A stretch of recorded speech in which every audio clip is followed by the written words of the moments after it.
He thought he was the law, until he pulled over a woman who knew what true authority meant. The streets of Toledo, Ohio, were ghostly quiet just past 11 p.m. On a chilly Wednesday night, the kind of stillness that made every sound feel amplified.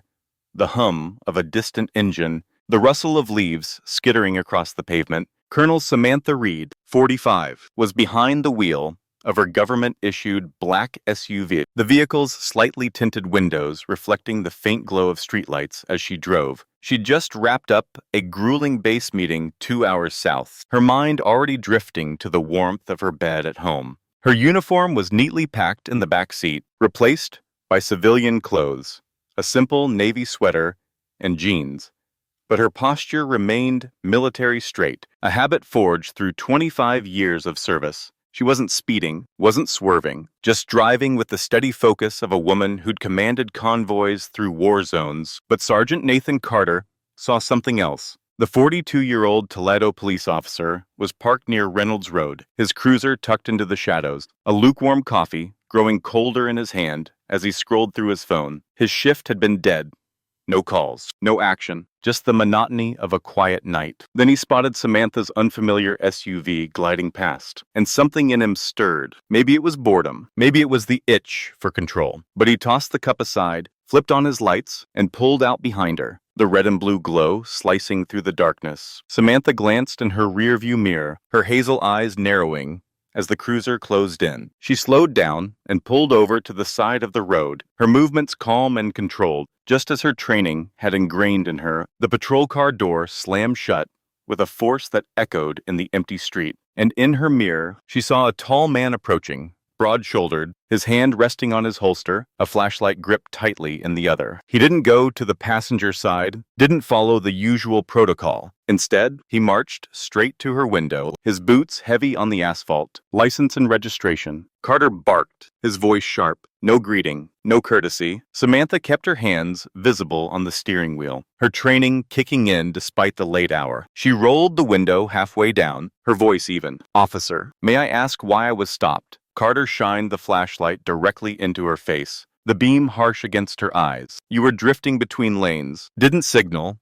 looked like you might have been drinking." His tone carried an edge, a challenge, as if daring her to argue. Samantha raised an eyebrow, her expression calm, but her mind racing. "I wasn't," she said simply, her voice steady. Carter's eyes narrowed, his grip on the flashlight tightening. "License and registration," he repeated, louder this time, his patience visibly thinning. Samantha didn't argue. She moved slowly, deliberately, pulling her documents from the glove box and handing them over. As she did, she added, "This is a government vehicle. I'm a federal employee." Carter glanced at her ID. Military, a high-ranking officer, but a smirk tugged at his lips. "Doesn't mean you're above the law," he said, his voice dripping with condescension. "I never said I was," Samantha replied, her tone still calm, though her jaw tightened slightly. Carter's smirk faded, replaced by a scowl. "Step out of the vehicle," he ordered, his voice sharp enough to cut through the night air. Samantha blinked, her composure unshaken, but her patience wearing thin. "Excuse me," I said. "Step out of the car. I'm doing a sobriety test." Carter's hand hovered closer to his holster, his stance aggressive, as if he expected resistance. "On what grounds?" Samantha asked, her voice firm but not confrontational. "I've cooperated. I haven't been drinking. I'd like to know the reason." Carter leaned in closer, his face inches from the window, his tone venomous. "Now you're refusing a lawful order." Samantha didn't flinch, her hazel eyes steady as they met his. "No, I'm asking for an explanation." He didn't like that. Not one bit. Carter yanked the door open himself, the sudden movement jarring in the quiet night. "Get out of the car, now!" he shouted, his voice echoing down the empty street.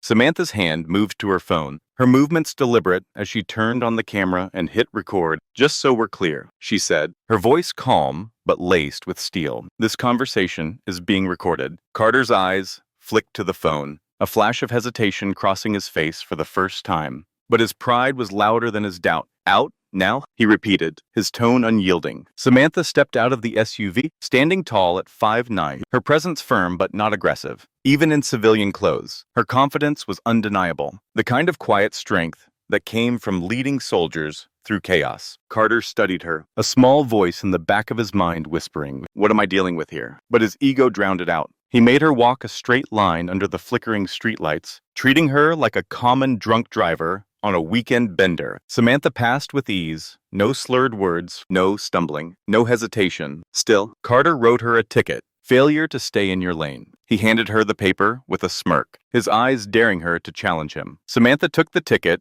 without a word, her expression unreadable, but her gaze piercing. She got back in her car, the engine humming softly as she drove away, leaving Carter standing on the side of the road, smug and satisfied, but he had no idea what he'd just set in motion, or that this ticket would lead him to a courtroom where his badge would mean nothing against the woman he'd underestimated. Back at the Toledo police station, Sergeant Nathan Carter leaned back in the break room chair, a smug grin on his face as he recounted the stop to Officer Maria Lopez, a younger cop who'd only been on the force for 2 years. Carter wasn't new to the job. 15 years had hardened him, earned him a reputation as the kind of officer who didn't take lip from anyone. Rookies stiffened when he walked in, and he liked it that way. To him, the badge meant control, the final say, whether it was a smart-mouthed teen or a driver asking too many questions. He never backed down, never apologized, and his precinct knew it. Some woman tried to pull rank on me, Carter said, chuckling as he took a sip of stale coffee. Flashed her government ID like it was supposed to scare me. Lopez frowned, her brow furrowing as she leaned against the counter. Wait, she was military? Carter shrugged, dismissive, said her name was Samantha Reed. Big deal. Lopez's face changed, her eyes widening slightly. Colonel Samantha Reed, she spoke at the academy last year. She's not just military, she's high up. Runs logistics at Fort Harrison. Bronze Star. 3 deployments. She's the real deal. Carter waved it off, his smirk unwavering. Don't care who she is. On the road, I'm the law. But something in Lopez's tone stuck with him. A tiny hint of respect that gnawed at the edges of his confidence. Still, he didn't check the body cam footage. Didn't think twice about the ticket. He logged it, failure to maintain lane, possible impairment, no arrest, and tossed the cam into the charger like always. In his mind, it was over. Meanwhile, at Fort Harrison, Colonel Samantha Reed sat in her office, staring at her computer screen, the ticket on her desk like a silent accusation. She hadn't slept much. Not from anger, though she was angry, but from replaying the stop in her head. Carter's harsh tone, the way his hand hovered near his gun, the way he'd tried to provoke her into reacting. She knew how bad it could have been if she'd lost her cool, if she hadn't stayed calm, if she hadn't recorded the encounter. Samantha wasn't the type to make noise over nothing. After 25 years in uniform, 3 tours overseas, and countless close calls, she didn't have time for petty fights. But this was different. She wasn't just thinking about herself. She was thinking about every young soldier she'd mentored, every civilian she'd seen mistreated, every woman, especially every black woman, forced to stay quiet, just to avoid trouble. She wasn't staying quiet. Her aide, Sergeant James Carter, no relation to Nathan, knocked on her door, his expression concerned. You good, ma'am? Samantha looked up, her hazel eyes steady. No, but I'm handling it. James stepped in, closing the door behind him. I saw the video. You want me to call the base lawyer? Already done, she said, her voice calm but resolute.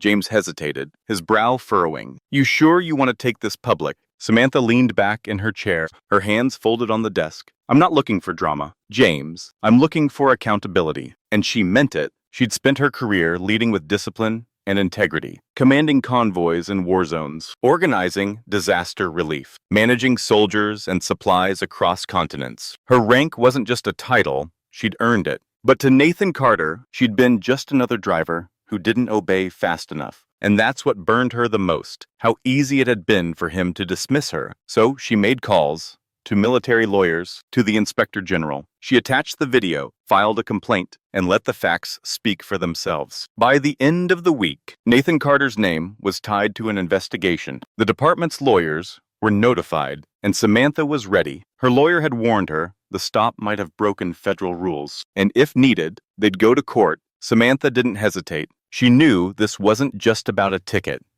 It was about something bigger, something that needed to be addressed. Nathan Carter, meanwhile, thought it would blow over. He laughed it off when the court summons arrived in a plain manila folder, ripping it open in the station parking lot. Civil rights complaint, he muttered, scoffing as he read the charges. Unlawful detainment, intimidation, abuse of power. Plaintiff, Colonel Samantha Reed. No way this holds, he said to himself, his laughter loud but hollow. But when he walked back into the station, the air had changed. His boss, Captain David Ellison, called him into the office. The door closing with a heavy thud, the blinds drawn tight. "We need to talk," Ellison said, his voice low and serious, his eyes hard as he looked at Carter. "The woman from the other night? She's acting like the victim." Carter sat with his arms folded, his jaw tight. "She's not a victim. She got stopped, acted rude, and now she's upset. I didn't treat her like royalty." Ellison wasn't smiling. "She's not just anyone. Nathan. She's a high-ranking officer, a war veteran. Her record is spotless. She has powerful friends, and she has the whole thing recorded. From her view and yours." Carter shrugged, his defiance unwavering. "So what? We just apologize because she has rank." "No," Ellison said, leaning in, his tone sharp. "But we can't act like this is nothing. You're going to court, and if this gets out, which it will, it'll explode." For the first time, Carter had no quick comeback, the weight of the summons sinking in like a stone. The Toledo courthouse was a quiet battleground on the morning of the trial, the room filled with a tense mix of local police officers, military personnel from Fort Harrison, and a handful of curious civilians who didn't fully grasp the weight of the case. Colonel Samantha Reed walked in wearing her full military uniform, her medals gleaming under the fluorescent lights, her rank clear for all to see, Lieutenant Colonel, a title earned through 25 years of service, 3 deployments, and a Bronze Star. She didn't slip in quietly, didn't hide. She wanted the jury to see her, not just as a woman in a car that night, but as someone who had served her country, followed the rules, and expected fairness in return. Sergeant Nathan Carter sat stiffly at the defense table, his face unreadable but his shoulders tense. His lawyer, Charles Bennett, whispering something in his ear. Carter turned, catching sight of Samantha in her uniform, and for the first time, his smug demeanor wavered, a flicker of doubt crossing his face. The courtroom was packed, not with reporters yet, but with a quiet intensity, the air thick with anticipation. To some, this looked like a simple traffic stop gone wrong. To Samantha, it was the breaking point of something much bigger, a fight for accountability that had been building for years. Samantha was called to the stand, her steps steady as she straightened her collar and walked forward with the same confidence she'd used leading troops through danger. She didn't hurry, didn't hesitate, her presence commanding respect, not just because of her uniform, but because of what she'd earned. The judge, Cynthia Morales, cleared her throat. "Colonel Reed, thank you for your service. You may begin." Samantha's lawyer, Emily Harper, stepped forward, her voice calm but firm. "Lieutenant Colonel, could you describe the night of January 17th? Samantha spoke clearly, her voice steady, all facts, no emotion. "I was driving back from a meeting at the Indiana Guard Reserve around 11:15 Ma. When Officer Carter stopped me, I wasn't swerving. I wasn't drunk. I cooperated and asked normal questions, but he answered with anger. He ordered me out of the car without explaining why. When I asked, he just repeated it, louder. That's when I started recording. The room was silent. No whispers, no movement, just the sound of pens scratching on paper. They played the videos. First Samantha's phone recording, clear and damning, showing Carter's harsh tone, his threatening stance, his hand hovering near his gun despite her cooperation. Then Carter's body cam footage, which only confirmed her account. His aggression laid bare for the jury to see. The mood in the courtroom shifted, the jury's opinion visibly changing as they watched. Carter's lawyer, Bennett, tried to push back, his tone polite but pointed. Lieutenant Colonel Reed, isn't it possible Officer Carter was just doing his job? Samantha didn't hesitate. No, Bennett pressed. Couldn't he have been worried about safety? Samantha's gaze was steady, unflinching. I was driving fine. I was sober. I wasn't threatening anyone. There was no danger. And yet you recorded the stop. Why? Bennett asked, his tone probing. Samantha's voice remained calm, but her words carried weight. Because experience taught me that staying quiet doesn't keep you safe. I wanted proof of what happened. Bennett nodded slowly, trying a different angle. So, you don't think officers should use their own judgment during stops? Samantha looked straight at him, her hazel eyes piercing. I think judgment must come with self-control. That badge isn't a license to do whatever you want.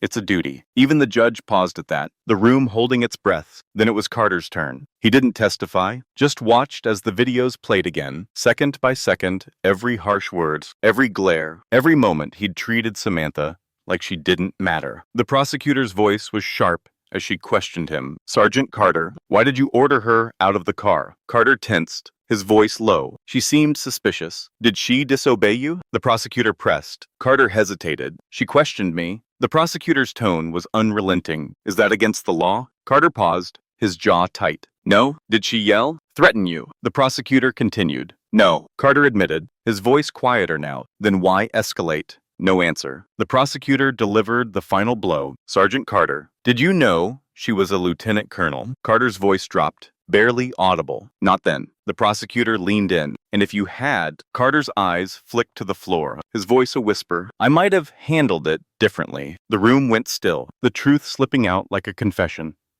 Not quite an apology, but an admission that cut through Carter's facade. That night, he hadn't seen a person. He'd seen someone who didn't obey fast enough, didn't act the way he wanted. Now, with Samantha's rank visible and the courtroom watching, everyone understood. 3 days later, the courthouse was quieter.